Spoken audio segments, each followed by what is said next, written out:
الحمد لله رب العالمين والصلاة والسلام على أشرف الأنبياء والمرسلين أما بعد توحید عقیدی مختصر درسونو سلسله کی سلو اتیایم سوال ته رسیدلیو دینه مخکې سوال کې دا خبره ذکر شوی وه چې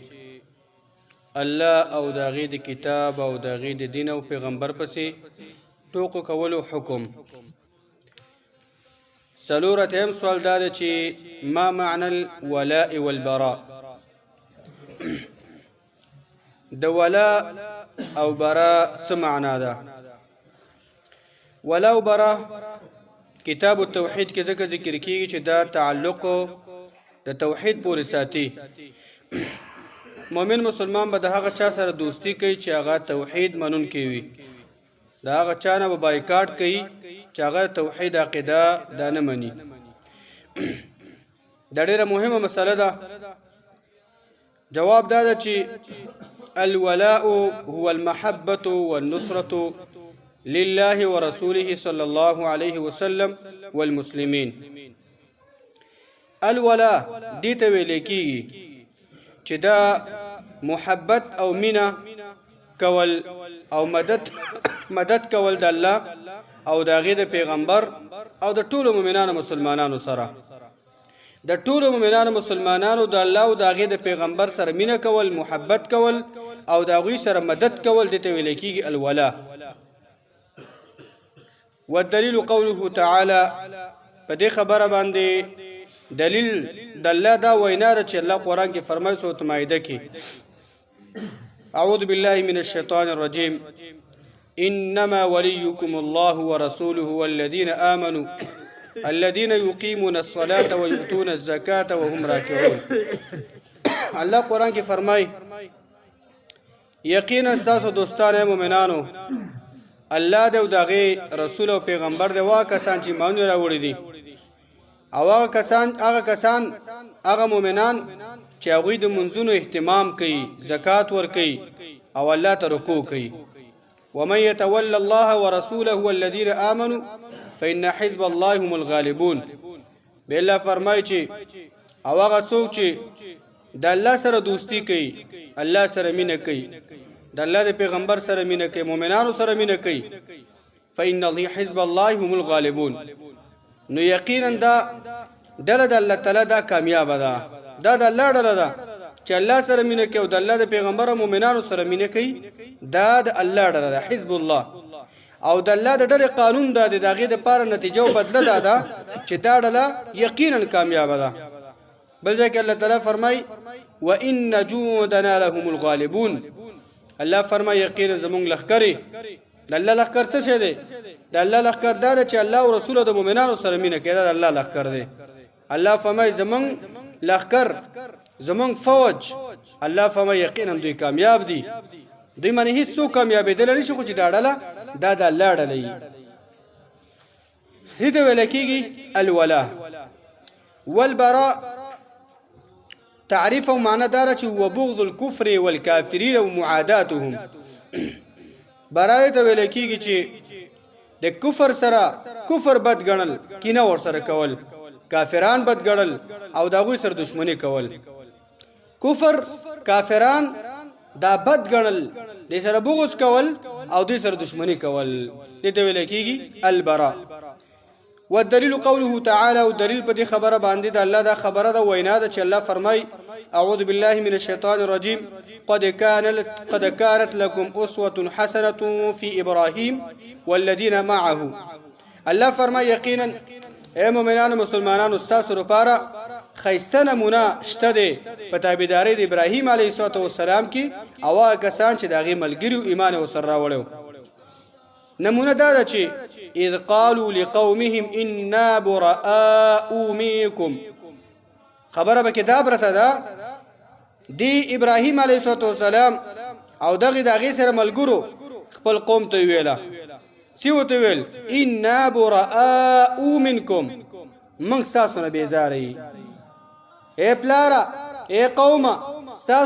تاسو نه موږ بېزاره یو ولې تاسو نه بېزاره یو ومما تعبدون من دون الله کفرنا بكم او تاسو چې څه بندگی کوي د الله نه ما سوا دا غینم بیزاره او موږ هغه نه منو ستاسو طریقه ستاسو دین دا موږ نه منو من بایکاټ ستاسو دین او تاسو نه وبدا بیننا وبینکم العداوه والبغضاء ابدا او دا خبره یاد ساتئ زمون او ستاسو په منځ کې ښکارا دښمنی ده ښکارا کینه ده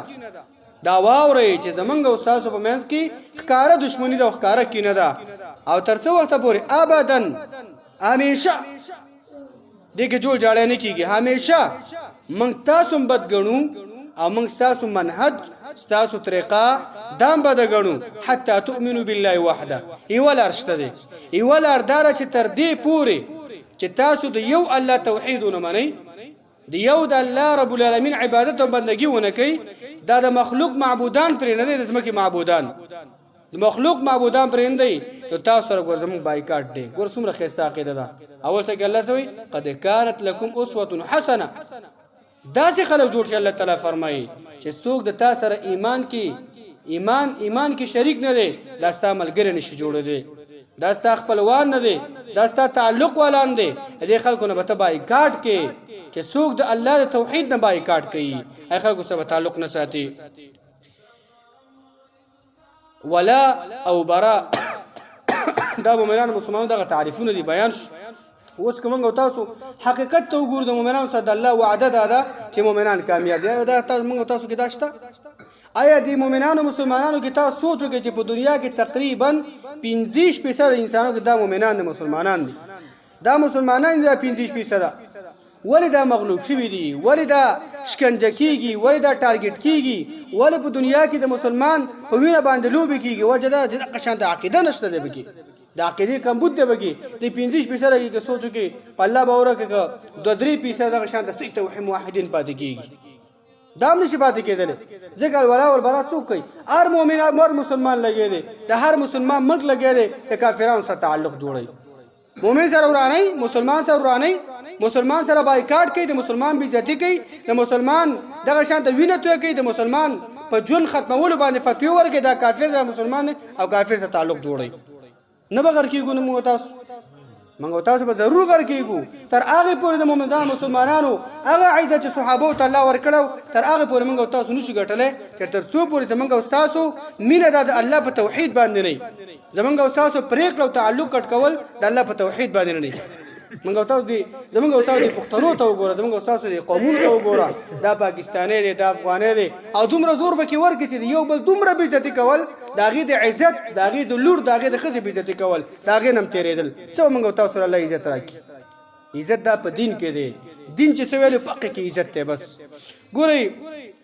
الولا والبراء دا ډیره مهمه ده شرط ایمان دی شرط ایمان دا په ایمان کې شرط دی الله قران کې سوی یا ایه الذین آمنو لا تتخذوا اليهود والنصارى اولیاء بعض اولیاء بعض مؤمنانو مسلمانانو يهودي نصراني دوستی باندې کې يهودي د نصراني يهودين او نصارا د خپل منځ کې دوستان دي ملګری دي ومن يتولهم منكم فانه منهم دا یا ساتي څوک چې مؤمنانو مسلمانانو تاسو کې دوی دوشو دام ګره دام يهودي دي دام نصراني دي دا ور شرط ایمان دی د مسلمان دوست مسلمان دی د مؤمن دوست دا مؤمن دی د مؤمن دوست دا به کافر نی دا به يهودي نی دا به نصراني نی بل دا دومره مهمه مسله ده چې الولا والبراء دا در پکې راشي نو دا د یو مهمه مسله ده چې او دا د یو مهم د توحید یو برخه ده چې ستا په عبادت کې او ستا په ځل کې د ایمان خون اله پیدا کیږي تا کې دارش والله چې الولا والبراء دا مصدر بکینی ستا پړه کې بد ایمان هغه خوند نمني د عبادت خوند بمني تاسو وګوره چې دا مونږ ته د ماقصر مونږ ته وکړو دي تعالی خوند درکو مزه درکله نشاته کې توحید مسله شته دي ار عبادت عمل اور دغه شانته د ایمان او د اسلام چې کوم رکن ته کې کتاله خوند تر هغه پورنده کې تا کې دا مسله را نشته پیغمبر وای نبی صلی الله علیه وسلم روایت کې فرمایي چې نو روایت ته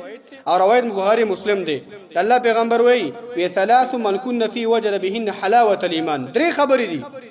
درې صفاتونه دي چا کې کدا راغلو نو هغه به دغه په وجه باندې ایمان خوند مند کی اوله خبره دا ده ان يكون الله ورسوله احب اليه مما سواهما چې الله او رسول تر ټول مخلوق لګران نشي نو تا کې د ایمان خوند راځي الله او رسول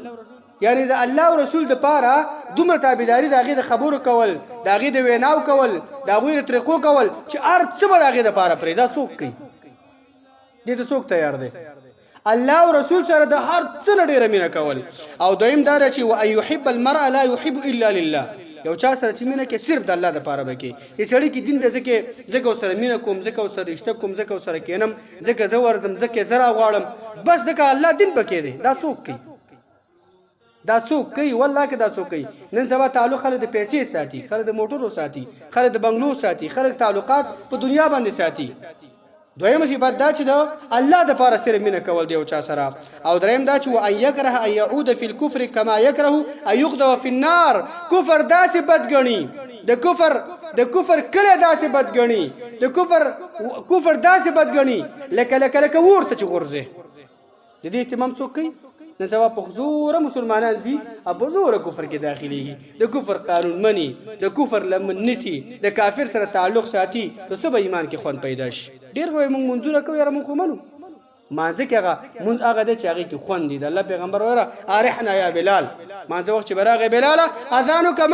موږ دمه که په دې مانځه باندې موږ چې د مانځه وخت راشي تختو دوکانداري مهمه ګاک مهمي دنیا مهمه چای مهمي ډوډۍ مهمي څه به ایمان کې خوند نشي نن چې اسلام د مسلمان د لاسه مسلمان ذلیله دی اسلام ذلیله نشي کېدلی مسلمان ذلیله دی خپل عمل د وجې نه ذلیله دی ځکه عمل کې خوند نشته ولې خوند نشته عمل کې هغه شان د محبت ته الله او د رسول او د هغې تابعداري نشته دی او د دنیا محبت دا ځای شوی دی مسلمان من جهل سوا شوی دی 5 منټه 10 پیټم بم لګېږي هغې ته یې غوږونه درانوي هغې ته دماغ درانوي که د دنیا حساب شي کتاب شي 1 روپۍ شي 1 روپۍ شي هغې ته دماغ ښه کولاوي هغې باندې ژبه چلېږي هغې ته وخت لري خو دین ته وخت نه لري الله دې په دې خبرو موږ تاسو موږ توفیق راکړي دا کومې خبرې چې وکړه الله تعالی موږ تاسو مکمل په دې باندې الله او د رسول تابعدار وګرځئ وصلی الله علی نبینا محمد